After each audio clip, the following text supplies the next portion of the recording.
여러분, 상가집에서 돌아올 때는 반드시 들려야 하는 곳이 있으며 절대 들려서는 안 되는 곳이 있습니다. 네, 이제 알려드리는 곳에 들려서는 절대로 안 된다는 것이죠. 여러분, 이는 행여모를 부르니 여러분을 괴롭힐지 몰라 그러한 것이며, 이는 그러한 일이 생길 가능성이 더 많아지게 해서는 안 되는 행동인 것입니다. 여러분, 안녕하세요. 이정재입니다.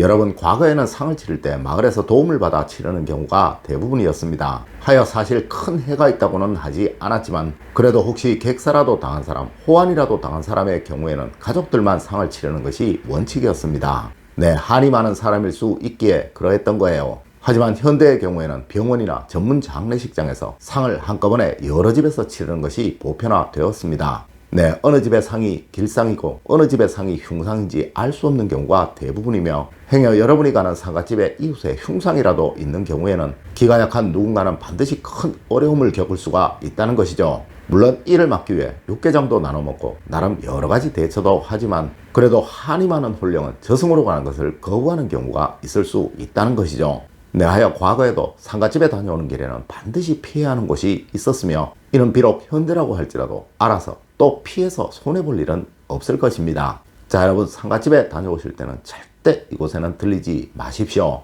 첫 번째로, 나무나 물이 많은 곳은 무조건 지나치세요. 물론 낮이라면 상관이 없을 것이나 밤이라면 홀령의 기운이 가장 강해지는 곳이 바로 나무가 많은 곳이며 물이 많은 곳이라는 이야기입니다.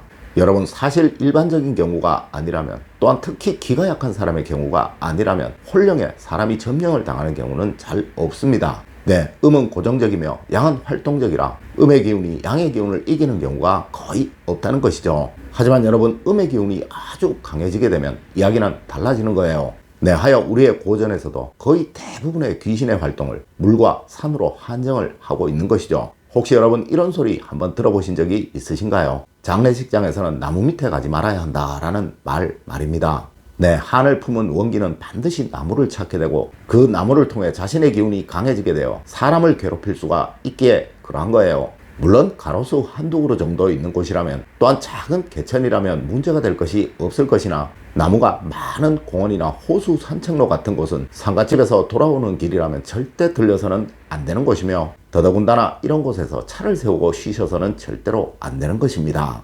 두 번째로, 외진 곳에 혼자 있지 않아야 합니다. 여러분, 혹시 그거 아십니까? 상갓집에는 혼자 가지 않는 것이 사실 원칙이에요. 물론 다른 큰 일들에야 혼자 가도 상관이 없겠지만, 이 상갓집의 경우에는 사실 몇 명이 같이 가는 것이 좋다는 것이죠.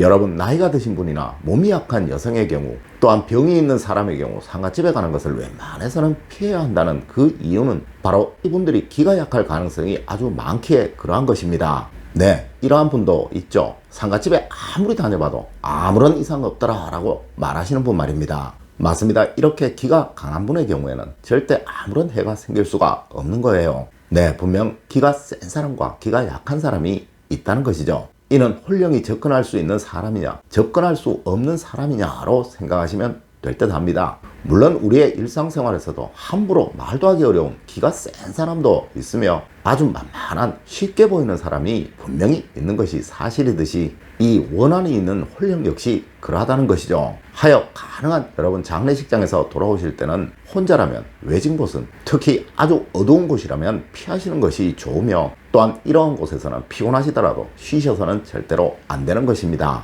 네, 아마 혼자 멀리 운전해서 상갓집에 가야 하는 경우 있을 거예요. 네, 이런 분의 경우에는 돌아오실 때 쉬실 경우 사람이 많은 휴게소나 가게들을 이용하시고, 혹시 길가에 차를 세우시고 쉬셔야 하는 경우에는 가능한 가로등이 아주 밝은 곳에서 쉬시는 것이 좋다는 것입니다. 네, 이는 스스로의 양기가 강해지게 되면 그 어떠한 홀령이라도 해를 줄 수가 없기에 그러한 거예요.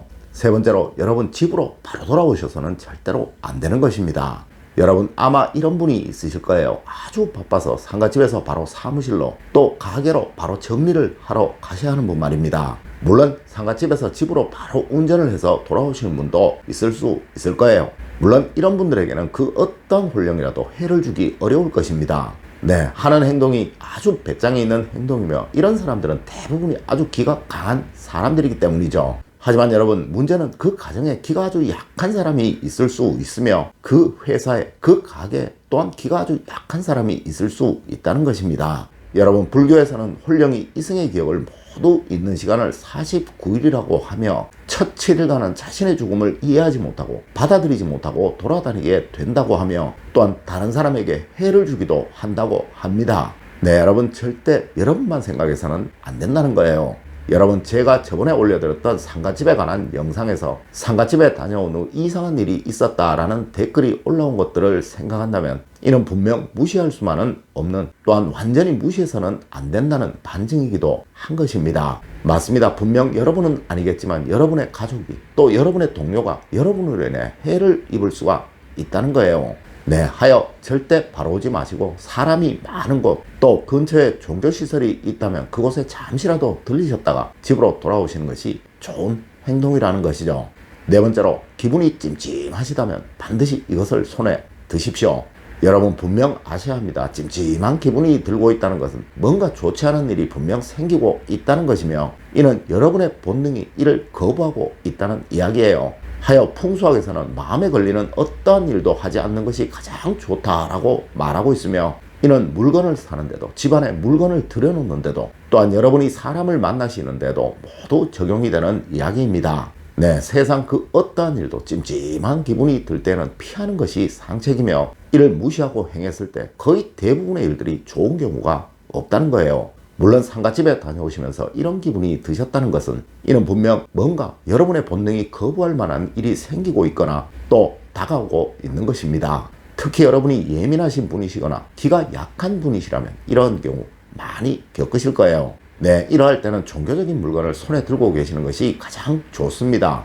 여러분이 기독교나 가톨릭 신자이시라면 십자가나 묵주를 손에 들고 계시면 되고, 또한 불교 신자이시라면 염주를 들고 계시면 좋다는 것입니다. 하지만 특별히 종교가 없는 분이시라면 책이나 펜을 손에 들고 계시면 됩니다. 네, 어떠한 책이든 수첩이든 펜이든 다 상관이 없습니다. 맞습니다. 우리가 평소에 쓰는 모든 물건 중에서 양기가 가장 강한 물건이 책이고 펜이기에 이것이 여러분의 기가 강해지도록 만들어 준다는 것입니다.